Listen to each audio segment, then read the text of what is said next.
আচ্ছা, ভালোবাসার জন্য মানুষ কত কিছুই না করে, কিন্তু যদি কেউ মৃত্যুর পরেও ফিরে আসে শুধুমাত্র নিজের ভালোবাসাকে ফিরে পাওয়ার জন্য, তাহলে কেমন হবে? হ্যাঁ, এই গল্পটা ঠিক তেমনই। একজন স্ত্রী নিজের মৃত প্রিয় স্বামীকে ফিরে পেতে নিজের জীবন ত্যাগ করেছিল। তারপর কালো জাদুর প্রভাবে তারা আবারও জীবিত হয়ে ফিরে এসেছিল, যার জন্য বলি দিতে হয়েছিল অনেকগুলো নির্দোষ মানুষকে। আর এই সব কিছুর উৎস হয়ে উঠেছিল একটা সাধারণ সোফা, যে মানুষকে কন্ট্রোল করতে পারত। হ্যাঁ, ঠিকই শুনেছেন। চলুন জেনে নেই কিলার সোফা মুভির এই চমকে দেওয়া রহস্য। এই গল্পের শুরু হয় একটা অন্ধকার ঘর থেকে। ফ্রেডরিক নামের এক লোক কালো জাদু করছিল। তার সামনে একটা খুব সুন্দর মেয়ের ছবি ছিল।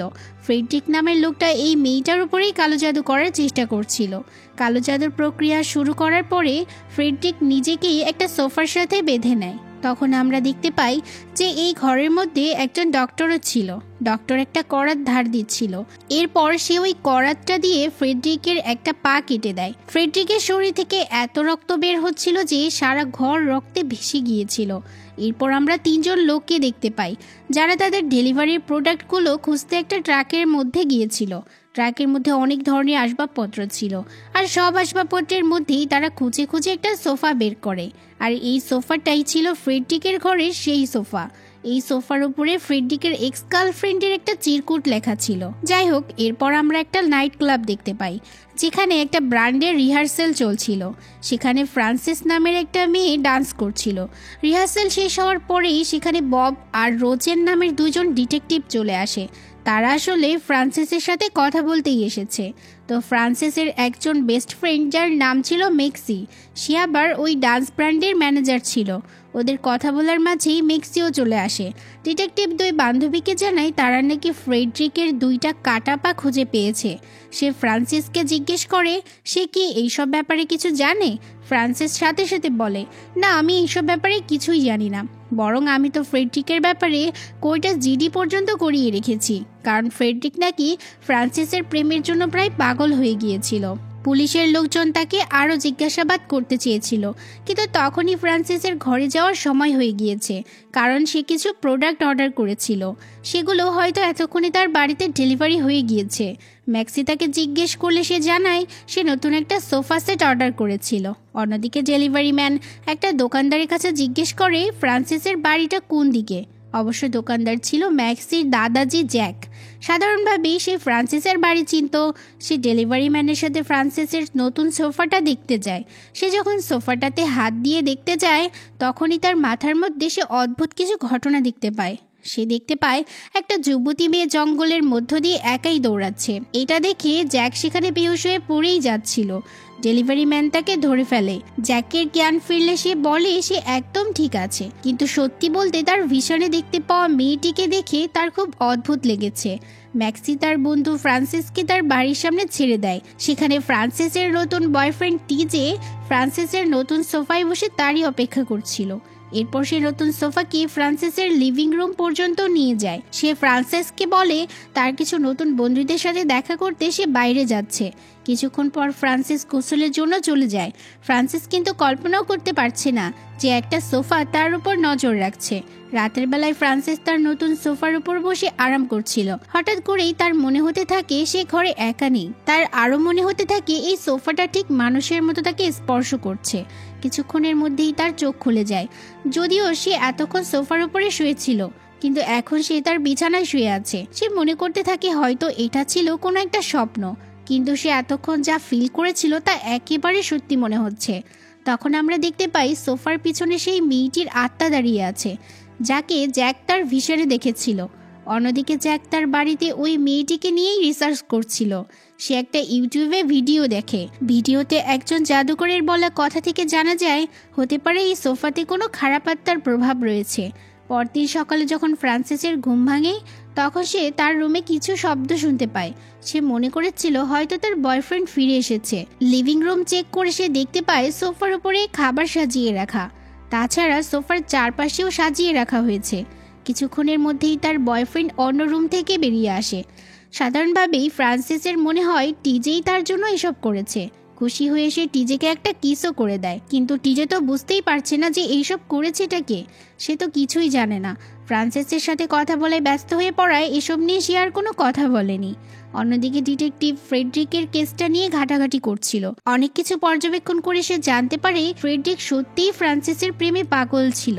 তাছাড়া সে কালো জাদু নিয়েও অনেকদিন যাবৎ কাজ করেছে। সে আবারও ফ্রান্সিসকে তার অফিসে ডেকে নিয়ে ফ্রেডরিকের ব্যাপারে জিজ্ঞেস করে। ফ্রান্সিস এবারও জানায় সে কিছুই জানে না।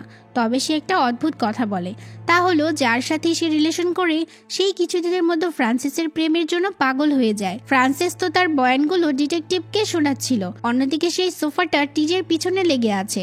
ফ্রান্সিসের বয়ফ্রেন্ড যখনই তার কাছে আসতো তখনই দেখা যেত সোফাটা খুব জেলাস হচ্ছে। এজন্য আজ টিজেকে একা বাড়িতে পেয়ে সে একটা ধাক্কা মেরে দেয়। সামনের দেয়ালে লোহার পেরেক থাকায় সেগুলো টিজের পায়ে ঢুকে যায়। প্রচণ্ড ব্যথার যন্ত্রণা নিয়েও সে ফ্রান্সিসকে ফোন করে। এমন একটা দুর্ঘটনার কথা জানতে পেরে ডিটেকটিভও ফ্রান্সিসের সাথে তার বাড়িতে আসে। ওরা দেখতে পায় টিজে আহত অবস্থায় বাথরুমে পড়ে আছে, চারপাশে রক্ত ঝরে পড়ছে। ফ্রান্সিস তাকে ধরে ঘরে নিয়ে আসে। জখমের জায়গাটা চেক করতে গিয়ে ডিটেকটিভ দেখতে পায় সেই ঘরে শুধু একটা বড় সোফাই রাখা আছে। টিজে বলতে থাকে নিশ্চয়ই সোফার মধ্যে কোনো খারাপ আত্মার ছায়া আছে। সোফাটা নিজে থেকেই নড়ে চড়ে এসে আমার উপরে হামলা করেছে। কিন্তু ফ্রান্সিস সহ ডিটেকটিভ কারোর এই কথা বিশ্বাস হয় না। সে টিজেকে জাস্ট আরাম করার জন্য ছেড়ে দেয়। টিজে তার মায়ের বাড়িতে চলে যায়। তার মা ইয়ারফোন কানে নিয়ে একটা মেডিটেশন ক্লাস দেখছিল। টিজে লক্ষ্য করে তার রুমের জানালায় একটা লোহার স্প্রিং হামলা করে দিয়েছে। সাথে সাথে এই অদ্ভুত বিষয়টা সে তার মাকে চিৎকার করে বলছিল। কিন্তু টিজের মা তো কিছুই শুনতে পায় না। এজন্য সে নিজেই জানালা খুলে বাইরে তাকিয়ে যা দেখতে পায় তাতে তো তার হুঁশই উড়ে গিয়েছিল। দেখা যায় ফ্রান্সিসের সোফাটা নিচে দাঁড়িয়ে টিজের দিকে তাকিয়ে আছে। টিজে ভয়ে দ্রুত জানালাটা বন্ধ করার চেষ্টা করে, কিন্তু তার আগেই জানালার মধ্যে সোফার স্প্রিংটা চলে এসেছিল। টিজে ভয়ে ফ্লোরের উপরে পড়ে যায়। সাথে সাথে একটা স্প্রিং তার আহত পায়ের মধ্যে ঢুকে পড়ে। তারপর সোফার মধ্যে থেকে রং বেরঙের রশ্মি বের হতে থাকে। কিছুক্ষণের মধ্যে সে টিজের আত্মাটাকে টেনে নিয়ে নিজের মধ্যে আটকে দেয়। আর টিজে এই সোফার প্রথম শিকার ছিল। অন্যদিকে জ্যাক তার স্ত্রীর সাথে বসে এই খারাপ আত্মাটাকে আটকানোর চেষ্টা করছিল। সে আত্মার দুনিয়াতে যাওয়ার চেষ্টা করে যেন তার ওই খারাপ ভিশনটার অর্থ সে জানতে পারে। সে আত্মার সাথে কথা বলার প্রক্রিয়া শুরু করে দেয়। এজন্য জ্যাকের আত্মা আরও একবার সেই জঙ্গলের মধ্যে চলে যায়, যেখানে তার ভিশনের সেই মেয়েটা কিছু একটা থেকে বাঁচার জন্য পালাচ্ছিল। হঠাৎ করে ওই মেয়েটার একটা কাপড় মাটিতে পড়ে যায়, যার মধ্যে নীল রঙের একটা ফুল ছিল। নীল রংটা আসলে ছিল খুব ভয়ানক বিষের রং। যখনই জ্যাক সেই ফুলটাকে হাতে নিয়ে ধরে, সাথে সাথে সে জঙ্গলের অন্য একটা জায়গায় পৌঁছে যায়। সে দেখতে পায় অন্য একটা মেয়ে খাবারের ঝুড়ি নিয়ে সেই মেয়েটির কাছে আসে। না জানি হঠাৎ করে কি হলো, আর মেয়েটা ঝুড়ি থেকে একটা চাকু বের করে নেয়। তারপর নিজের গলায় বসিয়ে দেয়, যার ফলে মেয়েটির মৃত্যু হয়ে যায়। যা দেখে অন্য মহিলাটি খুব খারাপভাবে ভয় পেয়ে গিয়েছিল। অন্যদিকে একটা ছেলে আড়াল থেকে এতক্ষণ এই সব কিছু লুকিয়ে দেখছিল। ছেলেটি নিজেও এসব দেখে ভয়ে সেখান থেকে পালিয়ে যায়। সাথে সাথে জ্যাকেরও চোখ খুলে যায়, আর সে আসল দুনিয়াতে ফিরে আসে। সে তার স্ত্রীকে জানায় জঙ্গলের মেয়েটা হয়তো কাউকে বিষ দিয়েছিল। তারপর মেয়েটা নিজেই আত্মহত্যা করে নিয়েছে। সে আরও জানায় মেয়েটির আত্মা ফ্রান্সিসের ওই সোফাতে থাকে। সবকিছু জানতে পেরে জ্যাক ফ্রান্সিসের সাথে দেখা করবে ভেবে নেয়, কারণ সে জানতো যতক্ষণ সোফাটা ফ্রান্সিসের কাছে থাকবে ততক্ষণ তার জীবন সংকটে রয়েছে। অন্যদিকে রাত হতেই ফ্রান্সিসের যখন চোখ খুলে সে নিজেকে সোফার উপরে দেখতে পায়। হঠাৎ করে সে তার আন্ডারওয়্যার ফ্লোরের উপর দেখতে পায়। যখনই সে ওটাকে তুলতে যায় তখন সে তার বাথরুমে কারো ছায়া দেখতে পায়। বাথরুম চেক করে সে কাউকে খুঁজে পায় না। তবে সে বাথরুমের জানালাটা বন্ধ করে দেয়, কিন্তু সে আবারও কারো ছায়া দেখতে পায়। ঠিক তখনই তার আবারও চোখ খুলে যায়। এবার সে নিজেকে তার বিছানায় পায়। ফ্রান্সিস এবারও মনে করে হয়তো এটা তার একটা স্বপ্ন ছিল। একটু স্বস্তির শ্বাস নিতেই সে আবারও অন্য রুম থেকে কিছু একটা শব্দ শুনতে পায়। একটা টর্চ নিয়ে সে আবারও চেক করে, কিন্তু হঠাৎ করে সে লক্ষ্য করে সোফাটা তার দিকে এগিয়ে আসছে।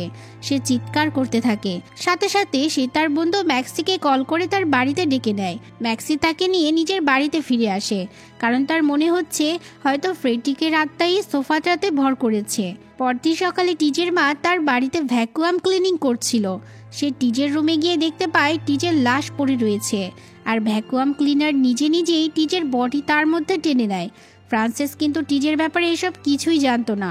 সে সকালে ঘুম থেকে উঠে নিজের বাড়িতে ফিরে আসে, যেখানে সোফাটা তার নিজের আগের জায়গাতেই পড়েছিল। ঠিক তখনই ডিটেকটিভ তাকে মেসেজ দিয়ে যত দ্রুত সম্ভব পুলিশ স্টেশনে যেতে বলে। ফ্রান্সিস তখনই বাড়ি থেকে বের হয়ে যাচ্ছিল। দরজায় তার সাথে রেলফের দেখা হয়। রেলফও তারই একজন এক্স বয়ফ্রেন্ড ছিল। ফ্রান্সিস তাকে ইগনোর করে বলে, আমি তোমার সাথে এখন কথা বলতে চাই না। কিন্তু র্যালফ আবার তার কাছে বিয়ের প্রস্তাব নিয়ে এসেছে।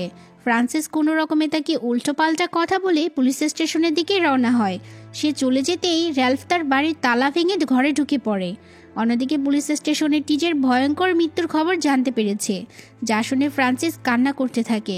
ডিটেকটিভ ম্যাক্সিকেও ডেকে এনেছিল, যেন ওদের দুজনের থেকে টিজের বিষয়ে কোনো না কোনো ক্লু খুঁজে পাওয়া যায়। ডিটেকটিভ ওদের দুজনকে টিজের লাশের ছবিটা দেখায়। টিজের শরীরে ফ্রান্সিসের নামে দুটো অক্ষর লেখা ছিল। ডিটেকটিভ সব বিবেচনা করে বুঝতে পেরেছে ফ্রেডরিক আর টিজে দুজনের মৃত্যুর সাথে একটা কানেকশন তো অবশ্যই রয়েছে। সে ফ্রান্সিসকে তার সবগুলো এক্স বয়ফ্রেন্ডের একটা লিস্ট দিয়ে বলে, এদের মধ্যেও কেউ না কেউ এইরকম ভয়াবহ মৃত্যুর শিকার অবশ্যই হতে পারে। ম্যাক্সি জানায় এই প্রত্যেকটা ছেলেই ফ্রান্সিসের প্রেমে অন্ধ ছিল। ডিটেকটিভ ফ্রান্সিসকে বলে, তুমি এই লিস্টের মধ্যে থেকে এমন একটা নাম সিলেক্ট করো যার উপর তোমার সন্দেহ হয়। ফ্রান্সিস রেলফের নাম সিলেক্ট করে দেয়। সব প্রমাণ চেক করে দুই ডিটেকটিভের লি নামের একটা ছেলের উপর সন্দেহ হতে থাকে। এদিকে রেলফ তো ফ্রান্সিসের ঘরে ঢুকে পড়েছিল। সে ঘরের সিকিউরিটি সিস্টেমগুলো চেক করছিল, কিন্তু রেলফ তো জানতই না কোনো সিসি ক্যামেরা না, তার উপর নজর রাখছিল একটা সোফা। রেলফ ফ্রান্সিসের শোবার ঘরে ঢুকে তার আলমারি চেক করছিল। হঠাৎ করে সে লিভিং রুমে একটা শব্দ শুনতে পায়। রেলফ বিষয়টাকে তেমন তোয়াক্কা না করে নিজের কাজ করতে থাকে। সে ফ্রান্সিসের স্বপ্নে এতটাই বিভোর ছিল যে জানতেই পারে না সোফাটা তার কাছে চলে এসেছে। সোফাটা সোজা রেলফের মাথায় প্রচণ্ড একটা আঘাত করে দেয়। রেলফের সেখানেই মৃত্যু হয়ে যায়। এদিকে ফ্রান্সিস তখন ম্যাক্সির বাড়িতে ছিল। ম্যাক্সি তার দাদার সাথে দেখা করার জন্য বাইরে বেরিয়ে যাচ্ছিল। তখনই ফ্রান্সিস জানায় সোফাটার কথা ভেবেই তার খুব ভয় লাগছে। বলে সে ম্যাক্সিকে জোর করে নিজের কাছে বসিয়ে দেয়। যাই হোক, এরপর ম্যাক্সি তার দাদার বাড়িতে চলে যায়। অন্যদিকে ডিটেকটিভ ফ্রেডরিকের একটা রেকর্ড ভিডিও দেখছিল। সেই ভিডিওতে তারা একটা সোফা দেখতে পায়, আর এই সোফাটাই বর্তমানে ফ্রান্সিসের বাড়িতে রয়েছে। তাদের সন্দেহ তো আরও বেড়ে যায়। এদিকে ম্যাক্সি তার দাদা দাদির সাথে দেখা করে। জ্যাক তাকে জানায় ফ্রান্সিসের সোফাটা কোনো খারাপ আত্মার কবজায় রয়েছে।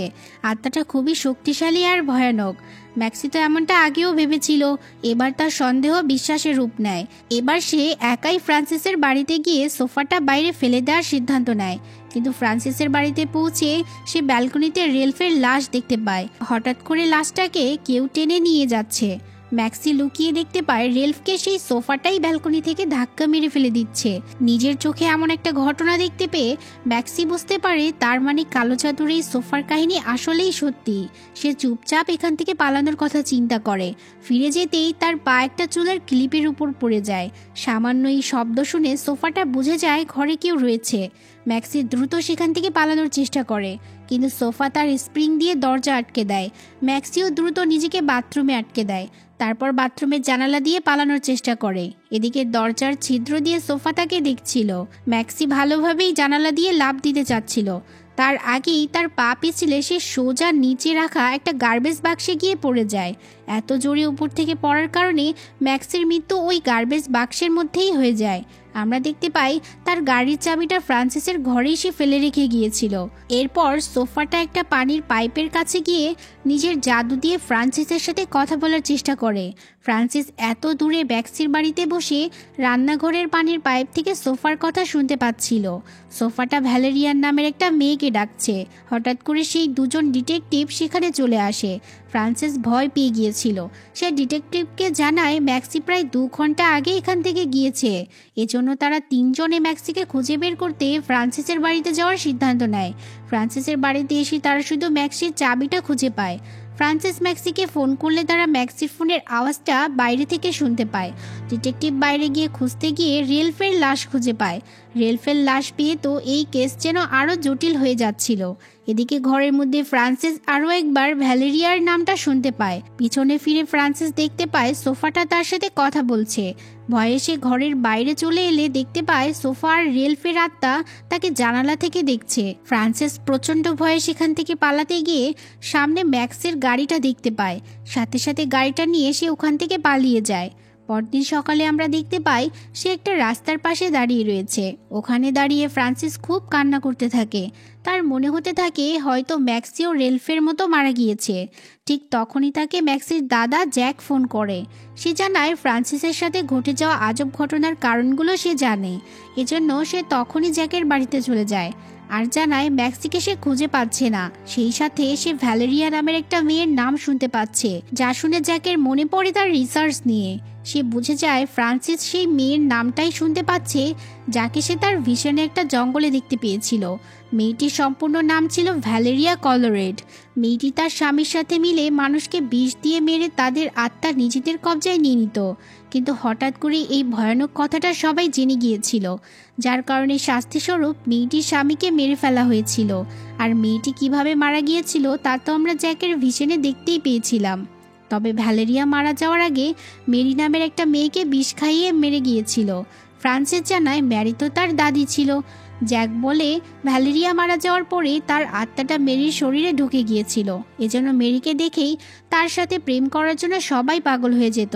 সব ছেলেদেরকেই মেরি নিজের নজরে রাখত। এটা ছিল ভ্যালেরিয়ার একটা অভিশাপ, যা এখনও ফ্রান্সিসের পরিবারে রয়েছে, যার ফলে ছেলেরা ফ্রান্সিসের প্রেমেও পাগল হয়ে যায়। আরও একটা সত্যি হলো ভ্যালেরিয়ার স্বামীর আত্মা ফ্রেডরিকের আত্মাকে কবজা করে রেখেছিল, যেন ভ্যালেরিয়া আর তার স্বামী আবারও এক হতে পারে। জ্যাক আরও বলে যে এই আত্মা শুধু বেঁচে থাকা মানুষদের কবজা করে নিজের কাজ হাসিল করে, কিন্তু সে কিছুতেই বুঝতে পারছে না যে আত্মাটা কিভাবে সোফার মধ্যে ঢুকে গিয়েছে। জ্যাকের কাছে এই প্রশ্নের কোনো উত্তর ছিল না। তারপর সে ওই দুই আত্মাকে ধরার জন্য একটা বাক্স রেডি করে। সেখানে বসেই ফ্রান্সিস নিজের চোখের সামনে সোফাটাকে দেখতে পায়। সেই সাথে সেখানে ভ্যালেরিয়ার আত্মাও এসেছিল। ফ্রান্সিস খুবই ভয় পেয়ে গিয়েছিল। কোনো রকমে সে এই ভ্রম থেকে বেরিয়ে আসে। তবে সে দেখতে পায় জ্যাক বুকের ব্যথায় নড়াচড়া করতে পারছে না।